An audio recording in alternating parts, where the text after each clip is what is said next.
मुंबई में इन दिनों हिंदी बनाम मराठी का मुद्दा छाया हुआ है। इसी बीच मनसे ने अब 2 कदम आगे बढ़ते हुए मराठी की पाठशाला शुरू करने का फैसला लिया है।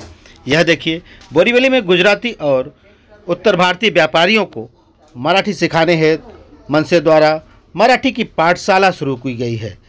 इस मौके पर मनसे के उपनेता नयन कदम सहित भारी संख्या में पदाधिकारी एवं कार्यकर्ता उपस्थित थे।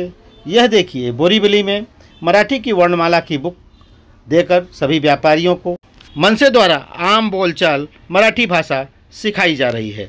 इस मौके पर नयन कदम ने मीडिया के साथ बातचीत में कहा कि जो लोग वर्षों से मुंबई में रहकर महाराष्ट्र में धंधा कर रहे हैं, व्यापार कर रहे हैं, ऐसे लोगों को थोड़ी बहुत मराठी आनी चाहिए ताकि उन्हें भी यहाँ पर व्यापार करने में आसानी हो सके। वैसे एक खास रिपोर्ट। आम्ही असं बोलतो की आम्ही जर सुरुवात केली मराठी तर तुमच्याकडे वेलकम झालं पाहिजे।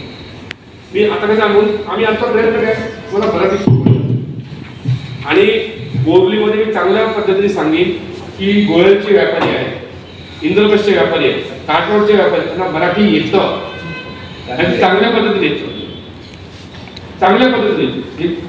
कसं आहे की नेहमी दाखवलं जातं की मनसे आणि मराठी आणि व्यापारी हा वाद आहे। व्यापारी बोरली जी गुजराती बहुल मराठा, मारवाडी, जैन, गुजराती आज बोरलीमध्ये जवळजवळ बोरली विधानसभेमध्ये 30% च्या आसपास मराठी आहे आणि बाकी 70% इतर सर्व भाषिक आहेत। त्यात गुजराती वर्ग हा जास्त आहे आणि गुण्या गोविंदांनी आणत आहेत। त्या एका व्यापाऱ्याने उलट उत्तर दिलं, त्याला त्याचा प्रतिसाद मिळाला, त्याला प्रसाद मिळाला। पण आमच्याकडचे व्यापारी हे मराठी बोलण्याचा प्रयत्नही करतात आणि बोलतातही। जे आज देशातील मीडिया गैरसमज पसरवण्याचा प्रयत्न करते, हा प्रयत्न चुकीचा आहे। एक इन्सिडेंट, एक घटना आणि अख्खा देश असं दाखवतोय की जसं काय मराठी आणि गुजराती मारवाडींची मारामारी चालतायत, असं इथे नाहीये। इकडचा व्यापारी हा समजदार आहे, त्यांचं पोट चालतंय, रोजीरोटी चालते, कशाला वाद करतात? व्यापारी कशाला म्हणतात?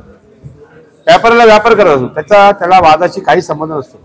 हे जाणीवपूर्वक दाखवलं जातंय आणि मतांचं पोलरायझेशन करण्याचा हा प्रयत्न दिसतो मला। आज नितेश राणे बोरलीमध्ये होते, त्यांनी ज्या मेरवडमध्ये मोर्चा निघाला त्यामध्ये मुस्लिम बांधव सुद्धा होते।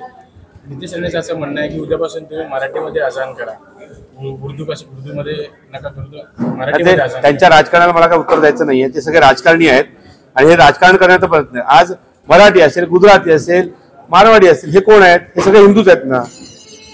आमचं एवढंच आहे की ते राजस्थानमध्ये मारवाडी भाषा बोलत असतील, गुजरातमध्ये गुजराती बोलत असतील, तर महाराष्ट्रात तरी मराठी बोलावं। आणि आपण सगळे हिंदू आहोत, त्यात काहीच वाद नाही। आम्ही हिंदू आहोत, हिंदी नाही।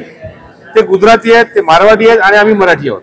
अशा प्रकारे अजून वर्ग भरवण्यात येणार आहेत 100%। आज त्यांनी प्रतिसाद दिला, त्यांनी त्यांच्याशी बोलल्यावर ते बोलले आपण येऊया, आपण बसूया। जी काही चुकीच्या गोष्टी असतात त्यांना बोलायला कुठे अडचण असते, ते आम्ही सोडवण्याचा प्रयत्न केलाय आणि यापुढे घेत राहू। जसं आम्हाला आव्हान होईल आम्ही त्याला प्रतिसाद देऊ आणि त्यांना चांगल्या पद्धतीने मराठी शिकवण्याचा प्रयत्न करू।